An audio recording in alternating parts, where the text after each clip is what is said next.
I was hoping maybe you'd already be done with your question. Yeah. All right, are we recording yet? Or are we still connecting here? Hey. All right, well, welcome everybody here in the room and anybody that might be watching on YouTube either, well, probably not at this moment apparently, on Zoom, but later by YouTube.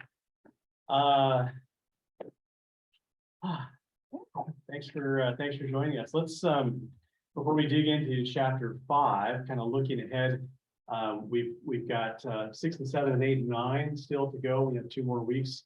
We're going to do 2 chapters next week and 2 chapters the following week. So no the magic there, so just FYI. But now let's begin with a word of prayer, and we'll. Lord, we thank you for the study and information and wisdom that we see in this book, and we receive from your Spirit. Help us as we continue our study to see ourselves in the place of those who can be a part of making a difference in our world, to make our world a safer place for the masses, and a healthier and safer place for individuals who feel lost and even might feel a propensity to commit violence out of their own pain and anguish. So I got our discussion today. We ask in Jesus' name. All right. So any before we kind of dig in here, are there any questions from previous times or any insights that you kind of picked up anywhere that you'd like to offer up before we dig in? And Don, thank you for getting everything set up. What a blessing it is to have that all taken care of and to be able to walk in and it's ready to go. And even when I'm running a little bit late. All right. Well, so today we're talking about relationships, and we'll be talking about how we can sort of systematically or systemically even make relationships with people so that we can be on watch, if you will, for people who might be in need. So individually, how we can do that, but also how we can do that collectively. So if there's somebody who would read, you go to the bottom of page 77 and it goes on to page 78. And this is about the shooter on the what reservation was that? The Red Lake Indian Reservation, and some insights, of course, that were gained maybe after the fact. Can somebody read that? It's kind of a longer paragraph. How does it start? Oh, yeah, right. You have a different pagination. Yeah. It starts with some of them suspected I'll read it. that the student called in a bomb threat. Okay. Yeah. Go ahead. Some of them suspected that the student had called in a bomb threat that once forced the school into lockdown. Others were alarmed that the student was writing admiringly about Nazis and Hitler in class and drawing pictures of guns and death. But when one of them escalated it to the school counselor, they were told not to worry. Perhaps that's because the counselor didn't know that the student's father had died by suicide in a standoff with police, or that the student's mother was physically abusive and an alcoholic and had been permanently consigned to a care home owing to life-changing injuries sustained during a car accident, or that the student's grandfather had instructed his grandson to kill himself outside so he wouldn't make a mess on the floor, or that the student was being bullied and was failing classes, or they had previously been treated for depression and suicidal ideation, and on social media was posting stuff like the following: 16 years of accumulated rage, suppressed by nothing more than brief glimpses of hope, which have all but faded to black.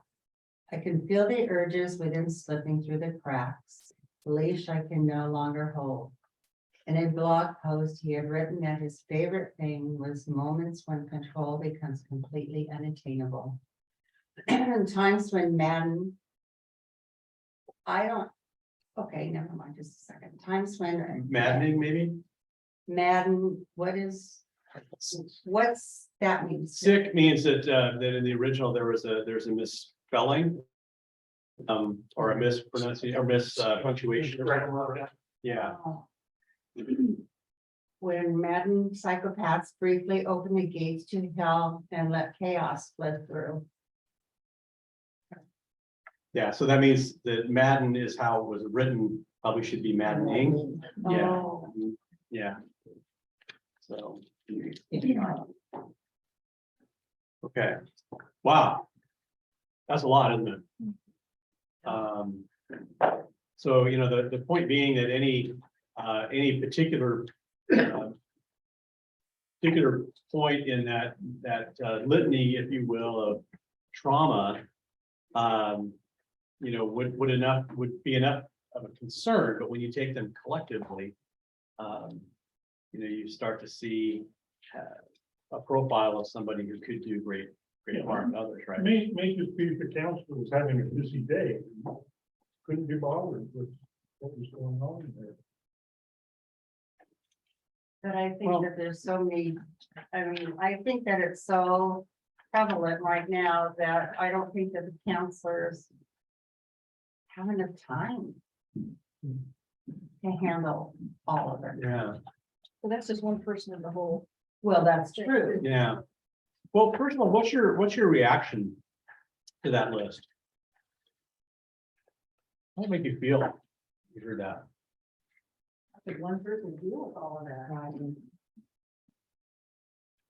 Especially a young person. And you can see that the only way that he knows how to handle that is what he did, because he had nothing. Right. And again, of course, not everybody who experiences that level of trauma is gonna do the same sort of thing, but it's certainly a lot to bear. And you know, we look at that in this case with the benefit of hindsight, and this young man killed 5 students and took his own life. And you know, traumatized probably countless people, you know, through that act of violence and desperation.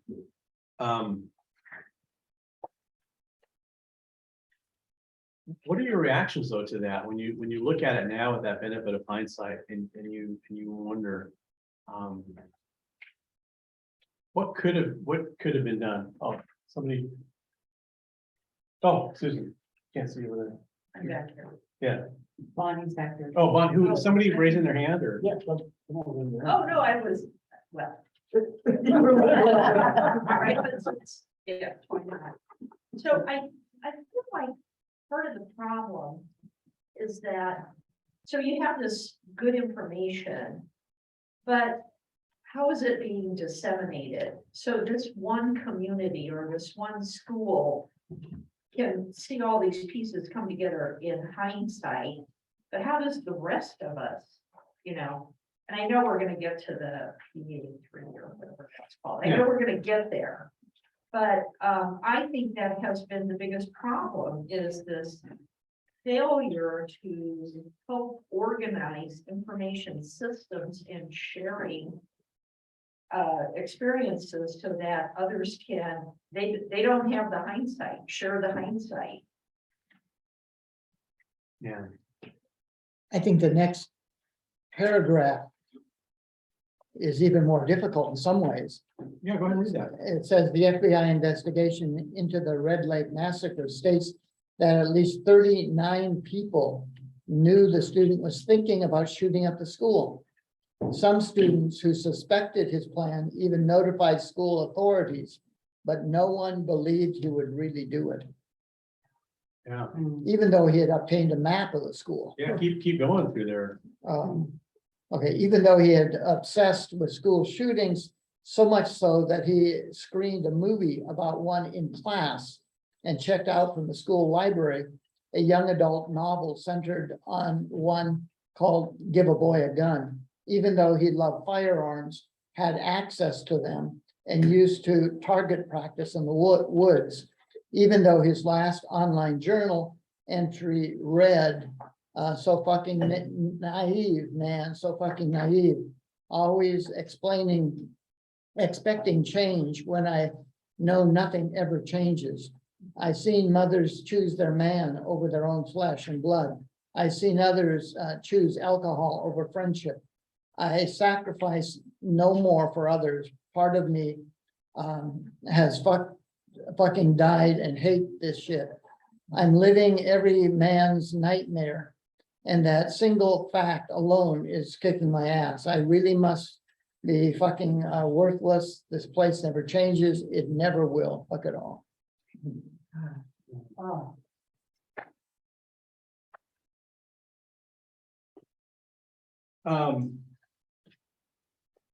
Well, we will talk more about, the idea of critical response teams and things like that, but an observation that I just want to kind of throw out there. And what makes this book refreshing and challenging is that for all the talk that, if you could go back probably and look at what the talking heads, on cable news or whatever said about this, I have no idea. I've kind of had it to hear with news and stuff right now anyway. But if you went back and you looked at what they said, or, it's pretty much kind of there's a playbook for what's said. And this is true, I think, across the political spectrum, by the way. Calls for this action or that action, or, whatever it might be. And what we're seeing in the book is a completely different way of looking at these situations. The creation of a mechanism in certain places like schools where people can report and they can share information and have conversation around children, for instance, that are at risk. And that it doesn't have to go to the law enforcement, as a for instance. I thought that was very poignant. We didn't get a chance to talk about the video at the end of last week, but remember what Aaron, right? I can't remember his last name, was saying in his TED talk. Remember about, if you call the FBI and then they're going to have a lifetime of legal issues, or you can befriend somebody. Let them know that it's just a Tuesday or whatever, that that their life matters and so forth. So it's refreshing to kind of see this sort of thing. And then the bigger sort of a policy question would be like, what are the resources that are needed by, say, a school to put something like this, together and enact it. So if you talk to teachers and you talk to staff and administrators, and you said, what would it take for you to do this? Well, then that's a whole other question, right? Whether it's funding and time and all that kind of things. And, I know that schools are pretty much stretched thin already, but they do have access to these kinds of data points. It's whether they are able and they have training to be able to put all of these things together. So. The Crescent School District has a suicide prevention team. And Carrie probably would know more about it than I do, but it's manned mostly by teenagers. And kids that are identified in that school district can go visit with this team, and it's all their peers. And it's been extremely successful out there. They've been written up in national magazines, and be good to talk to Carrie and see what she might have to say, or if she could come talk to us about that, if Yeah. it's still going on. Yeah, that's really encouraging. Well, that would be something that would need to happen early, like by the time you're getting to this situation, I mean, the problem is. Like, really, you could pull CPS in because at some point his living situation is not acceptable. But then what are you gonna do? Is there any other family that can take him? And if not, I mean, he probably needs to go to some sort of a like, I don't wanna say lockdown, but something where there's like a mental health counseling situation to deal with the level of elevation that happened to this point, at this point. And the resources for those things, and if he's on a native reservation, it's gonna be even less so. So, you know, it's kind of getting those things early. I think, you know, being friends with someone works really well if they're, you know, early in a situation. Is it more challenging by the time you get this big mess where it's like so complicated? But at this point, he hasn't committed a crime. And in order to do even a 72-hour hold in a mental health facility, there has to be some indication of danger to himself or to others. Is that- Right, and I don't know what they would do if they pulled him from the house, Yeah. right? Like, with a person who's got this background too, even if you have foster families, like, is that something someone's willing to take on? I mean, you know what I mean? There's just a lot of complex situations. Yeah, it's complicated for sure. So Yeah, you're saying if earlier on, they had determined that the parent was abusive, that the move would have been to remove the child and put him in foster care? Or if there's another, I mean, they probably went to the grandparents because both parents were deceased or incapacitated, Yeah. right? But sometimes maybe there's another, or within native cultures, sometimes there's people who are not blood relatives, but are within the tribe are, you know, will take on children from other families that, you know, keep them within their culture, so. There's actually, totally a side note, but there's a show called what's Reservation Dogs. Reservation dogs. That takes place in one of the Oklahoma reservations, and it's just about a bunch of teenagers that are getting done with high school, and like, what do they do with their life, and how do they deal with the outside world plus world on the reservation, and how those families and their whole tribe work together. It's really actually a It really, deals with exactly this question of what you do. one of the kids commits suicide at the beginning of the show, Right. so it's the how they deal with it. So anyway, it's a side, but it's a good one. And where's that on? You can find it on Hulu. On what? Hulu? go to the charts on 79 and on 80, and let's take a look at those for a moment. So one is the chart that's how do mass shooters leak their plans? 65% in person, 13% online, 11% wrote about their plans in like a letter or an essay, and 8% via phone or text message. Any questions there, or any insights or surprises about that? I think I was surprised that 65% of them told someone. Yeah, because what do you often hear when there is some sort of a mass shooting? Nobody knew, nobody saw it coming, you know, or maybe they suspected a couple things or whatever. But according to their data, 65% of them had shared something in person with somebody about their specific plans. Well, and someone went to a counselor and the counselor blew it off and said, don't worry. But what else could a kid do? But go to a counselor. Yeah. Well, I wonder about how the counselors are trained in the school. I know that they're trained to give academic support. Right. But are they trained to do mental support? And maybe that's where Yeah, the cracks. We That's need true. Vicky here, but I think my sense is that they do or have sought training to help kids because they look at their emotional well-being and things and not just academically. So I think a lot of the counselors are very much like counselors / therapist / social worker, you know, in terms of the work that they do. Yeah, I wish maybe we'll have to bring that question back to Vicky. Hopefully she can join us again and we'll pick her brain on that. I think teachers in general are getting much more training in detecting some signals.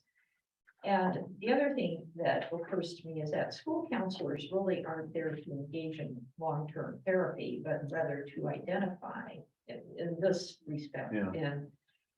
And what kids are troubled and need real therapy, real counseling. And then finally, the thought that was sticking in my mind, that couple who is in prison right now because they armed their son. Right.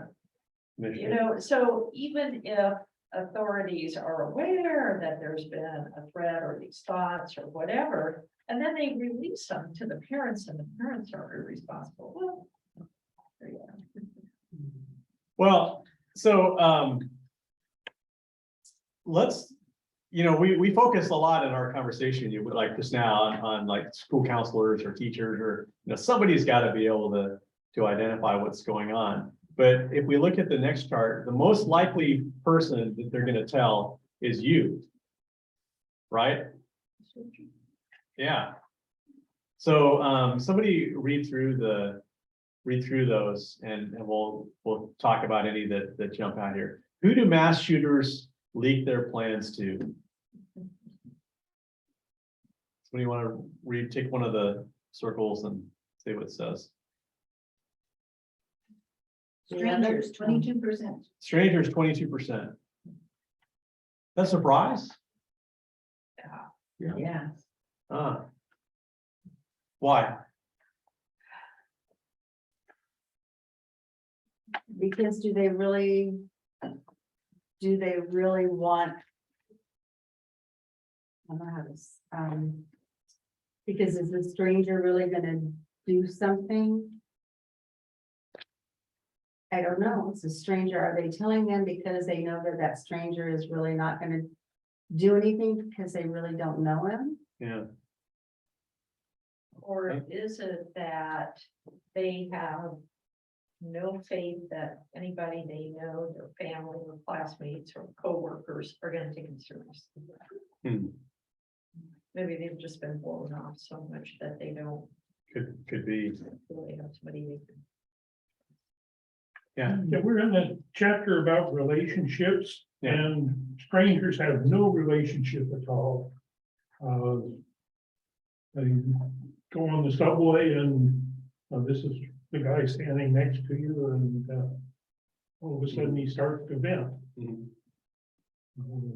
Says something like, I've got a gun in my pack and guess what I'm about to do? And what does a stranger do as a response? I think that's part of what we're supposed to. Right, well, we're gonna talk about that here in a second, whether you're a stranger or perhaps you're a coworker or somebody else. Coworkers, you at least know what their girlfriend presumably you know pretty well.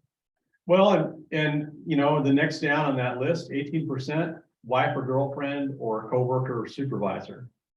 And if you read the next sentence below that, of the perpetrators who leaked their plans, school shooters were most likely to tell a classmate, which is 9% here. Workplace shooters were most likely to tell a coworker or supervisor, 18%. And retail shooters were most likely to tell their wives or girlfriends also. But look at the numbers for people that are in authority. Yeah. Mental health professionals, teachers, police officer. Mm. Yeah, Those are the ones that are gonna jump and probably believe them. yeah, perhaps. Yeah, that's surprisingly low, isn't it? Yeah, And that's where we want to put all of our resources, isn't it? right. We need more, more help at the schools. We need to train the teachers and law enforcement. We need to train ourselves, don't we? Well, is it, are they looking for someone to talk them out of it, right? So depending on who they talk to, maybe a stranger doesn't have any, maybe that person just wants to let something out because they want something out or online or whatever. But if you're telling someone who's your coworker or supervisor, you're doing that with the knowledge that that may end up coming back to stop the event. Yeah, And just like people who unfortunately have two different versions of committing suicide, there are certain types that are seen as cries for help as opposed to like a finality. Mm. And so you wonder if some people within this category are actually like, there's a thing in the back of their head where they kind of want someone to stop them from doing it. yeah. what I'd like to see in a chart would be, okay, 18% coworkers or supervisors of those who do workplace mass shootings. What is the percentage of those who do it who actually talk to the, a coworker or a supervisor? Because Oh, that's right. what this That's is, not, yeah, not Right. reflected there, yeah. and I have no idea. I'm surprised at how many parents know there's a problem and do not secure their guns from their kids. Yeah. I'm just amazed by that. The Newtown grade school shooter, his mother knew that he was coming off the rails, but didn't secure the guns, and he killed her along with, what, 22 grade school kids. He then took him to a rifle range. Yeah. So he could use a gun. Yeah, which will come back to us when we look at the chapter on opportunity. You know, I mean, that's, you know, a key component in a mass shooting is simply the opportunity. If the opportunity is not there, you know, to commit mass violence, then, well, presumably that reducing the opportunity would reduce the risk. Maybe not 1-to-1, but. Sometimes you want to make a connection with somebody, and when you ask the question, why did guns end up in hands of with some mother and a son? You know, maybe she felt no connection. She thought, well, if I take him to do something he wants to do, we'll be closer. I think that can happen. And denying, my son wouldn't do anything bad. My son, that's I know, you know, it's hard. It's gotta be hard.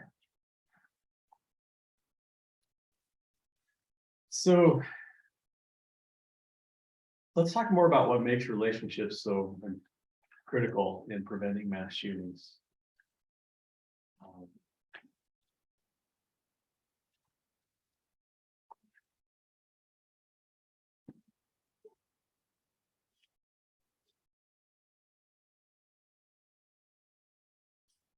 It's a hard one, I think, because again, we want to look at it in terms of quote unquote easy kinds of solutions. You know, we need new gun laws, we need to harden schools, we need to arm teachers. You know, we need more law enforcement, school safety officers, you know, whatever it might be.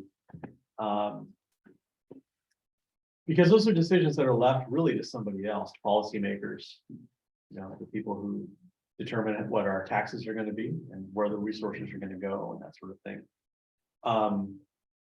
But, you know, when we talk about relationships, then it does bring it back to a more personal level. And it makes you wonder in a way, how many people have any of us encountered maybe fit some sort of a cry for help on the level, maybe not to the extent of committing a mass shooting, but maybe an act of self-harm or an act of harm or violence towards somebody else. You ever think about that? I mean, do you know of any? I know a person who talked somebody out of killing themselves, but it's been a long time, and I don't think I ever asked too many questions because I did not get the impression that was something they really wanted. Right. I know somebody who, in looking back, I mean, I know that he was definitely crying for help and the things that he had done prior to him killing himself. This was my nephew. And I know, and looking back, I know that he was out, he had set fires. In some things that he was doing. I just know that he was asking for help and nobody was giving it to him. He even showed me a gun.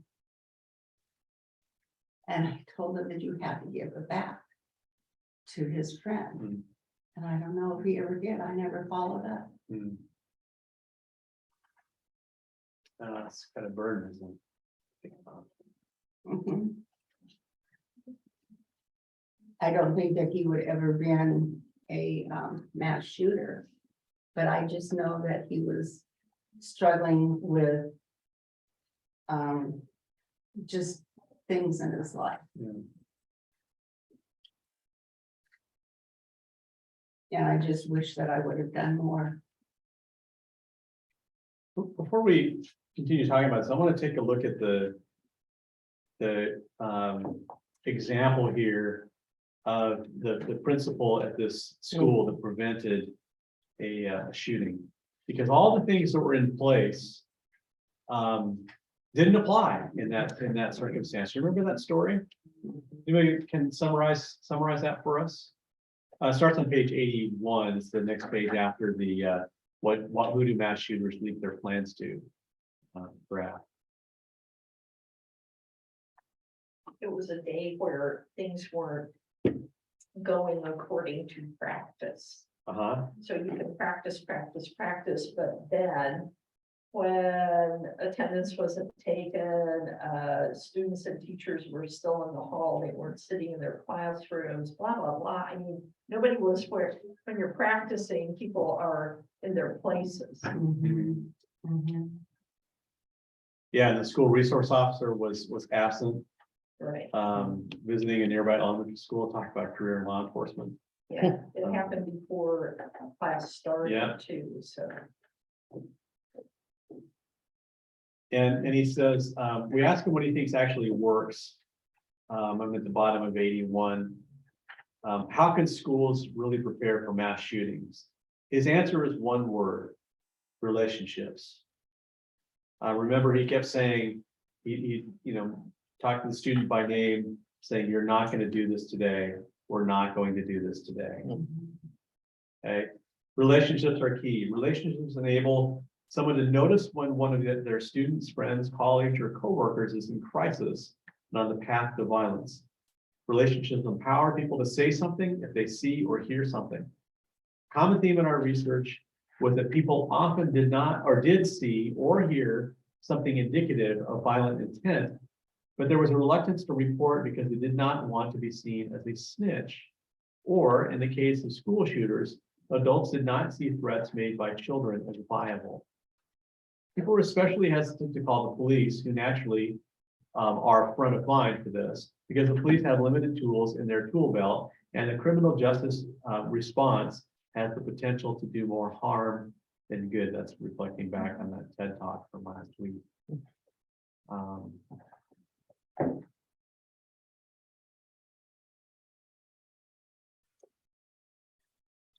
You know, I'm just thinking about the word relationships. The one person saying that's the key. It seems to me as if relationships are really, that's a spiritual issue. That means somebody cares about other people. That they have an interest in other people and a willingness to do something. I don't know if that's true across the board. I think we can say relationships are the key, but underneath that has to be something even more important, you know. That's, to me, relationships, I think that is important. I think that's a key, but underneath that is still a hunger and a desire that says, I want to, and I'm willing to get involved. Well, relationship to me implies more than just knowing somebody's name. It Mhm. implies a commitment, a time. Yeah, it's huge, yeah. It's out of curiosity. I mean, think for a moment. Can you think about a time when you formed a relationship in a moment with a stranger? Yeah, I mean, and not somebody who became a friend, even, or an acquaintance, but a one-off. Right? and that takes some level of commitment to relationship. Relationship isn't always like, we think of ongoing, you know, and then you know, on the relationship, you get to relationship after a certain threshold. You know, like you might talk about a significant other, you know, I'm in a relationship with somebody right now, right? But this is, this is a matter of the heart and the soul to be open to receiving and engaging the other. And that can happen among, you know, among strangers, certainly. There's also some like level of risk involved, because if you look at the first example that they used in the chapter about the girl who was just wanting to go out and befriend people who were on the margins in her school, Yeah. and then the Yeah. shooter ended up like not totally stalking her, but like, I mean, there was definitely repercussions on her and her family and their feelings of safety. And then he ended up carrying out the shooting anyway. So I think there's a percentage of people who do mass shootings that are definitely in that cry for help, need help situation. And then as later chapters will show, there's just people who are just out to be destructive. And so you don't know walking into that situation what you're going to be encountering, and you have to be willing to be okay with, you know, what ends up happening either way. I just feel like there's something again in this chapter and in this book that's empowering on a certain level. I mean, I think we have to pull back at times from saying, you know, our goal is to have no mass shootings, you know, anywhere, or that we're responsible, you know, individually to make that happen. But if we could get everybody to think about relationships in the way that we've been discussing,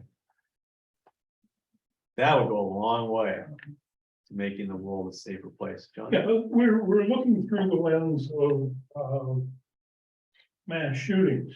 But I think the things that we're seeing in this chapter also have a very strong relationship to self-harm. People that are just desperate, they're needing somebody to talk to. Friendship is a way that they can express what's going on in their life. And that's going to be probably the first thing that the counselor does is what's going on in your life, come out and look at it in a clearer way. So being a friend, even immediate friend, somebody that you see on a bus stop or any other situation where you see them, having enough time to talk and listen, and more listen than talk, I think. Yeah. Well, here, I have one for you that just came to me. I was getting my flu shot and I was in that little room in Safeway waiting to get my shot. And there were 1, 2, 3, 4, 5 other people in the room.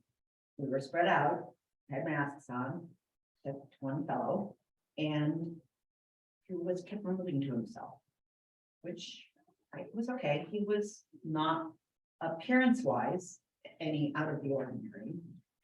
And then as people progressed through, he became more agitated, and every once in a while he'd start cussing. And I realized that there are certain mental states where people do stuff like that.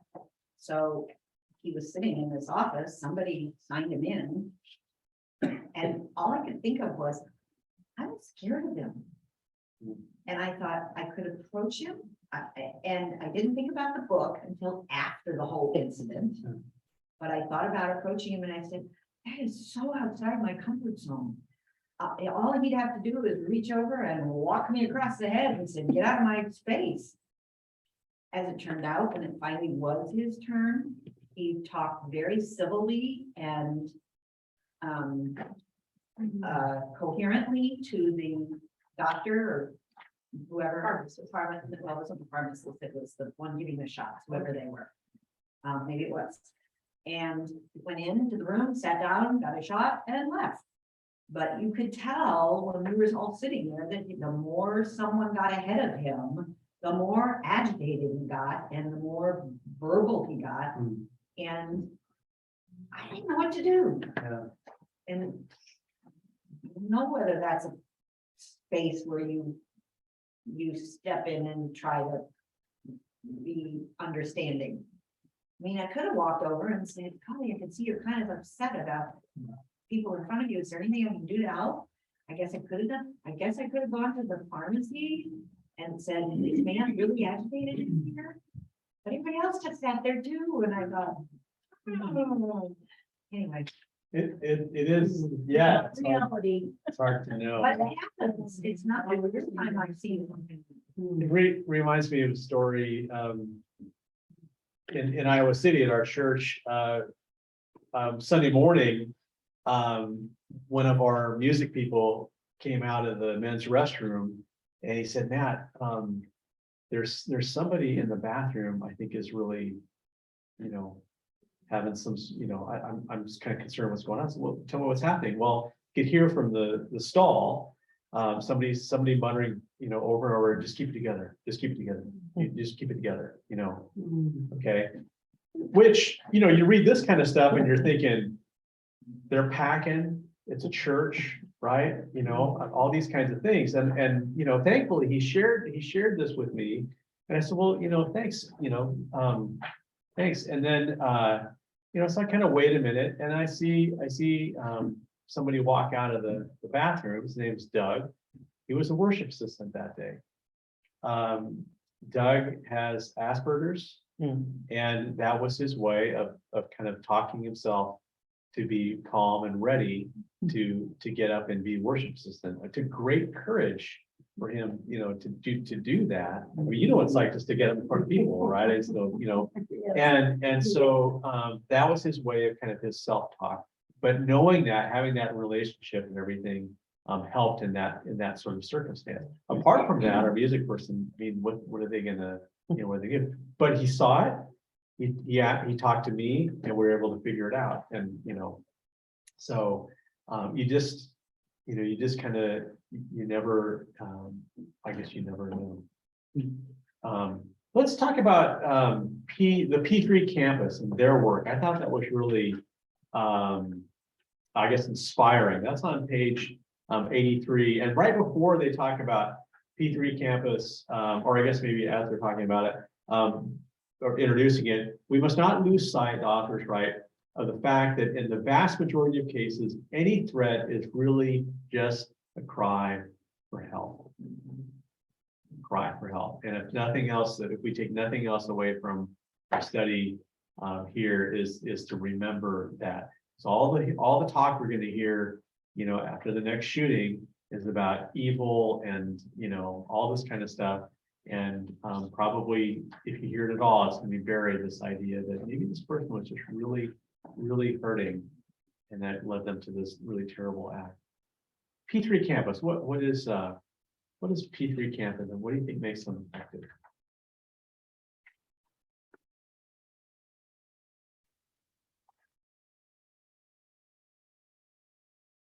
Trained professionals who have a specific task in this crisis intervention. And there's great organization and communication. There's a real flow there.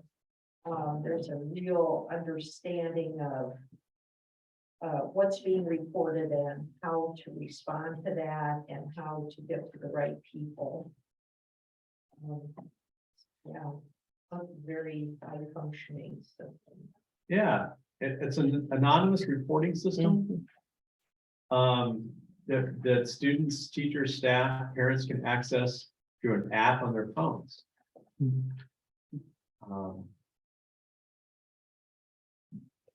And what happens on their end when they receive a tip? On page 84.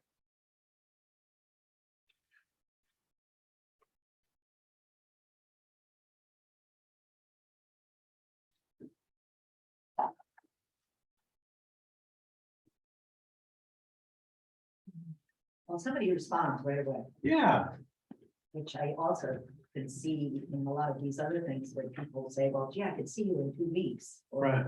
we can make an appointment. even within a few days sometimes, but you get an immediate response. That's pretty great.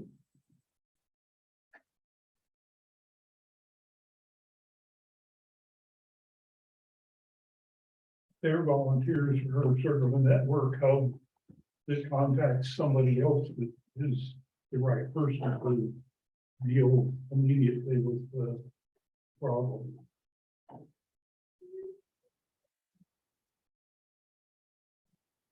Kind of feels like, almost like, if there was an app for prayer and talking to God. If there was a crisis and you could just punch that into your app and a voice comes back and says, "Are you okay? Where are you now?"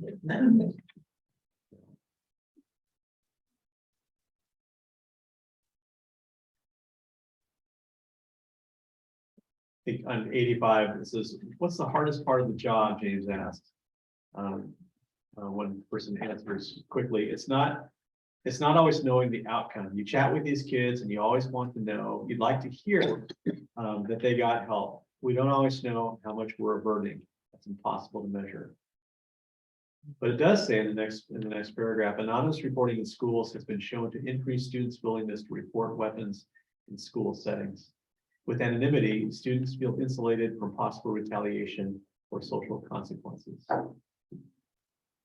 So there's some level of empowerment back to stranger, really, I think at some level. Now it's different in this case, but it's certainly anonymity. But on page 82, students must also feel they have access to at least one trusted adult. You need the Yeah. person who's reporting needs to find protection for themselves too.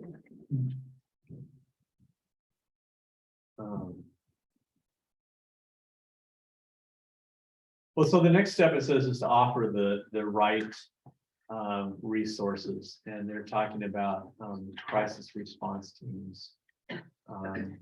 What's an example of what they offer up for a crisis response team? Say the school, for instance, what would that look like?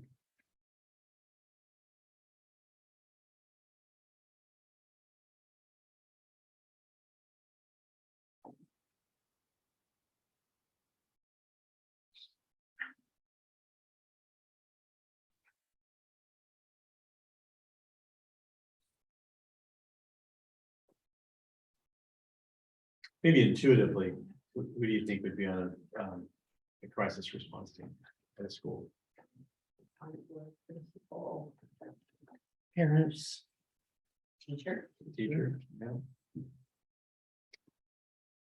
And what kind of qualities are you looking for in those people? Whether temperament or training?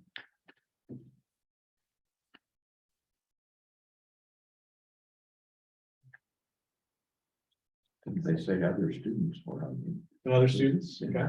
some place. They include other students. Well, they want to be there and not being assigned. And some students would just be better than others. More outgoing, more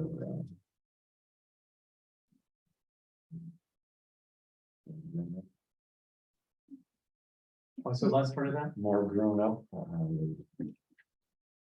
Waiting for it, it's not coming, but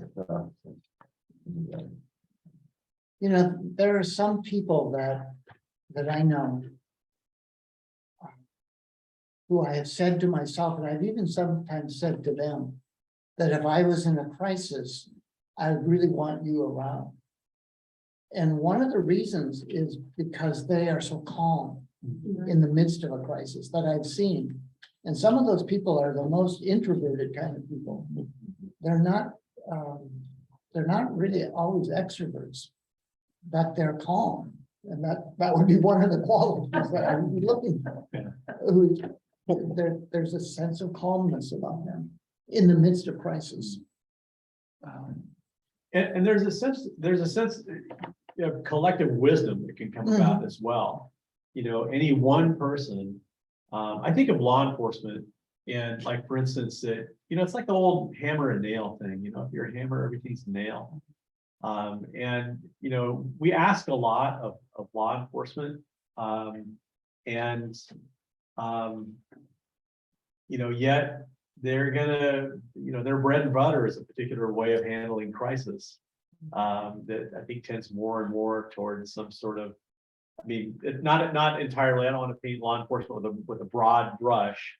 But in an increasingly kind of violent world, I think we see more and more response of force rather than maybe the old school, Andy Griffith, Mayberry type of law enforcement, I love having somebody on the team that's got a more empathic kind of Mhm. quality to them.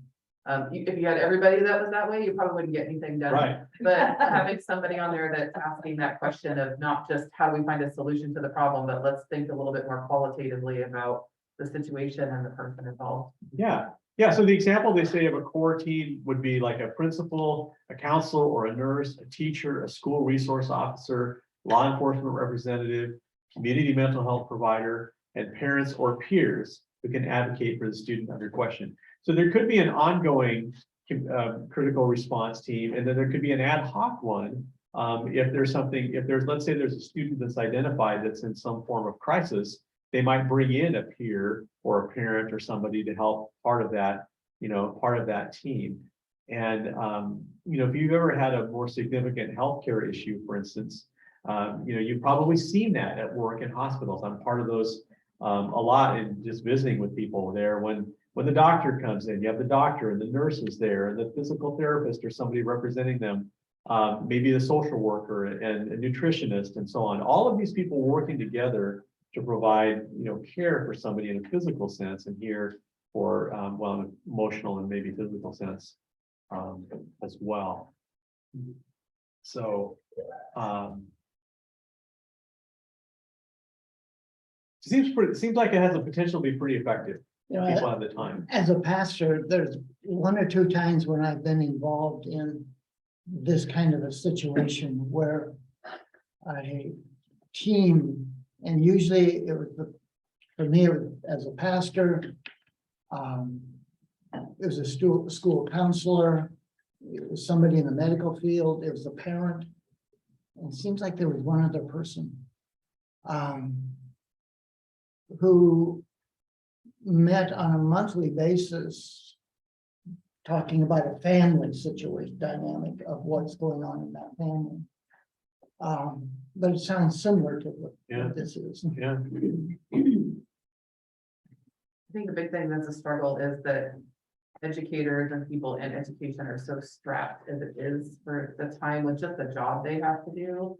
There has to be funding in place for this stuff, because it's kind of like someone who's a teacher that also coaches or is also, doing extracurricular things with music or drama or whatever. It really needs to be paid as an addendum to what they're already getting paid, because it really is time outside of their normal workday. And I think that's where a lot of the struggle is, because, people have lives and time, and teachers already give so much of themselves just to get through their normal day. I can't imagine, you have to take a special person who really wants to do this, but I think the funding piece would make it easier on people to be willing to do it. Yeah, well, absolutely. I mean, one of the things that was a sticking point in the recent negotiations with the school district here had to do with planning time, prep time for the teachers, because they get paid for that, but they're getting squeezed. The union was saying, squeezed by other responsibilities that had come up that they had to do that were taken away from that prep time and stuff. So yeah, it comes back to things like class sizes and prep time, staffing. I mean, all of these kinds of issues. Well, and what about in-service? To me, when I was training. teaching, we always had in-services on various topics, and to me, teachers need to be in-service on this and encouraged to recognize students at risk. Even though they may not be on the team, they need to recognize prominent kids and refill them. And, traditionally, in my experience, what happens, if you have a kid that's a problem, you send him off to the vice principal for after school detention or whatever punishment they come up with. Is it just me, or does it seem like when it comes, you talk about, Sarah, you're talking about funding and things that. It seems like we as a society are more apt to fund. Sort of reactive kinds of solutions rather than preventive ones. But that's the same across the board for everything. I mean, you could say the same thing for healthcare. You could say the same, but I mean, it's all about putting out fires and not about, I mean, how long did it take before preventative care was part of our insurance coverage, right? Yeah. It's just, it's a money issue and it's, well, let's do what we have to keep people happy, but we're not gonna actually solve problems. Yeah. It's also a political policy issue. Why aren't they wasting money on this and blah, blah, blah. Yeah, you can get money to build prisons. But you can't get money to feed people. Have, enough teachers or what have you. I mean, it just seems to be the case. Well, some of the unintended consequences, we were having a talk with Paul's sister who lives over in Maple Valley and her daughter is in third grade now, so I always get lost. And they built a brand new grade school, after a lot of these mass shootings had came along. And so a lot of the, adapted, the windows locked from a certain direction and all these different things. Well, then COVID happened. And they're talking about wanting to increase ventilation and the schools are terrible for this because they're basically meant to lock kids in and not be able to get out. And so what may have prepared them so-called for one situation has really made it difficult for them in a completely different scenario. Well, great, we're running out of time here and we really, I'd like us to maybe think about what it would look like to have a crisis response team at church or what that, and we do that, we do that somewhat ad hoc, I would say, and informally. Nancy contacted me the other day about a particular need in the church, and she's provided more information to different people that want to reach out and help an individual. And so, there are these informal ways that these kind of networks can happen. And I guess if nothing else, we can just be thinking about them. But I want to throw in this one quote and then we'll wrap here. This is on 90, in the middle of page 90. We spoke with a retired FBI agent who responded to practically every school shooting over a 25-year career and who now consults on active shooter responses. He stresses caution in relying too heavily on hard security measures to stop a shooting. He says every shooting is, quote, dynamic because mass shooters are always adapting, trying to circumvent the obstacles, learning from precedent. If the only thing that stands between a shooter and a shooting is a reinforced door or a pane of bulletproof glass, then we missed a lot on the front end, he says. Shooters are not averted from the security, the special agent tells us. They're averted from someone saying something, someone reacting to spillage from the perpetrator when they leak their plans. So they're, it's back to those relationships. Well, on that note, let's close with the word of prayer. So again, next week, we're looking at the next two chapters, 6 and 7.